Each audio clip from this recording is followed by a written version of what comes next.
மலையக உறவுகளை பற்றி தவறாக சில கருத்துக்களை ஒரு நண்பர் வெளியிட்டிருந்தார். நீ இலங்கையில் இருக்கிறாயா இல்லை பல வெளிநாடுகள் இருக்கின்றாயா என்று எங்களுக்கு தெரியாது. ஆனால் நீ காலையில் குடிக்கும் தேநீர் மலையக மக்களுடைய ருதிரம், காலையில் குடிக்கும் கோப்பி மலையக மக்களுடைய ருதிரமும் வியர்வையும். சற்று புரிந்து கொள் தம்பி. பாரத தேசத்திலிருந்து இலங்கைக்கு மலையக மக்களை ஏன் கொண்டு வந்தார்கள் தெரியுமா? இலங்கையிலே உள்ளவர்கள் சோம்பேறிகள். இலங்கையிலே உள்ளவர்கள் சோம்பேறிகள். இலங்கைக்கு அதிகமாக டொலர் கொண்டு வருவதற்காக மலையக மக்களை பாரத தேசத்திலிருந்து வரவழைத்தார்கள். அவர்கள் ஒன்றும் இல்லாமல் வரவில்லை, உடம்பு பூராக உழைப்பை வைத்து கொண்டு வந்தார்கள். பாரத தேசத்திலிருந்து இலங்கைக்கு வருகை தந்த தமிழர்கள் இங்கே வரும்போது காடாக இருந்தது. அந்த காட்டை அழித்து தோட்டத்தை உருவாக்கினார்கள். அதனால் நாங்கள் தோட்டக்காட்டான். பெருமகிழ்ச்சி. பாரத தேசத்திலிருந்து இலங்கைக்கு வந்த பாரத தமிழர்கள் இலங்கை தாயகத்திற்கு வரும்போது இலங்கை தாயகம் காடாக இருந்தது.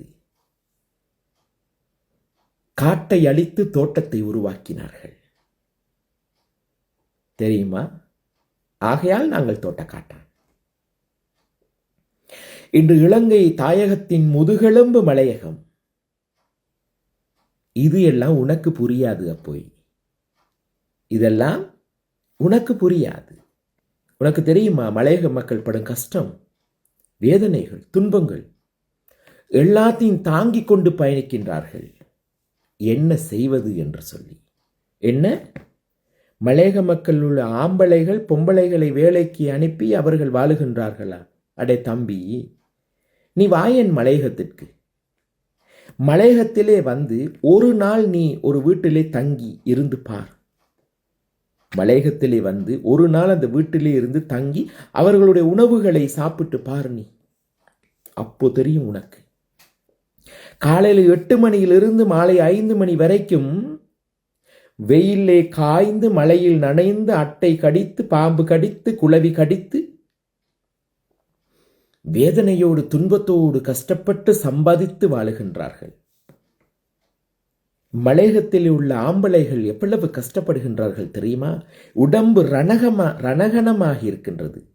இந்த கைகள் எல்லாம் இரும்பை போல் இருக்கின்றது. மலையகத்திலே ஒரு இளம் வாலிபனோ ஒரு தகப்பனோ ஓங்கி ஒரு அற விட்டால் நீ 100 அடிக்கு போய் விழுவாய். அப்படியான பழங்கொண்ட ஆம்பளைகள் மலையகத்தில் இருக்கின்றார்கள், கஷ்டப்படுகின்றார்கள். தான் பட்ட கஷ்டம் தான் பிள்ளை படக்கூடாது என்று நினைத்து கடல் கடந்து போய் கஷ்டப்படுகின்றார்கள் எம் மலையக தாய்மார்கள். அங்கே கஷ்டப்பட்டு அந்த பணத்தையும் இங்கே கஷ்டப்பட்டு இந்த பணத்தையும் ஒன்றாக சேர்த்து இன்று மலையக மாணவர்களை கல்வி ரீதியாக உயர்த்தி கொண்டிருக்கின்றார்கள். நாங்களும் அதுக்கு உதவியாக இருக்கின்றோம். உனக்கு தெரியுமா? போய் மலையகத்திலே எத்தனை பட்டதாரிகள், எத்தனை வைத்தியர்கள், எத்தனை ஆசிரியர்கள், எத்தனை இன்ஜினியர்கள், எத்தனை வியாபாரிகள், எத்தனை மருத்துவர்கள், எத்தனை வக்கீல்கள், 2-3 மொழி பேசக்கூடிய ராகுல தேரரும் மலையகத்தான். 16 வயதில் வேலைக்கு அனுப்பினார்களா? ஓம், 16 வயதுக்கு பிறகு நாங்கள் வேலை செய்ய வேண்டும். அடுத்தவனிடம் பிச்சை கேட்கக்கூடாது, அடுத்தவனிடம் கேட்கக்கூடாது. தான் உழைத்து சாப்பிட வேண்டும், உழைத்து வாழ வேண்டும். உழைத்து வாழ வேண்டும், பிறர் உழைப்பில் வாழ்ந்து விடக்கூடாது என்று அன்றே பாட்டும் எழுதி வைத்தார்கள். உனக்கு தெரியுமா? போய் வடக்கிலே கிழக்கிலே உள்ள மக்கள் மலையக மக்கள் மீது எவ்வளவு அன்பு வைத்தவர்கள் தெரியுமா?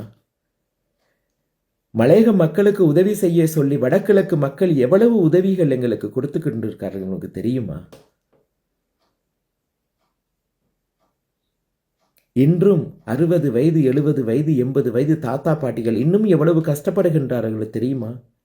கொழுந்து பறித்து இந்த கையில எவ்வளவு ருதிரம் கொட்டுகின்றது தெரியுமா? இந்த மலையக மக்களுக்கு உதவியாக இருக்க வேண்டும், சப்போர்ட்டாக இருக்க வேண்டும்.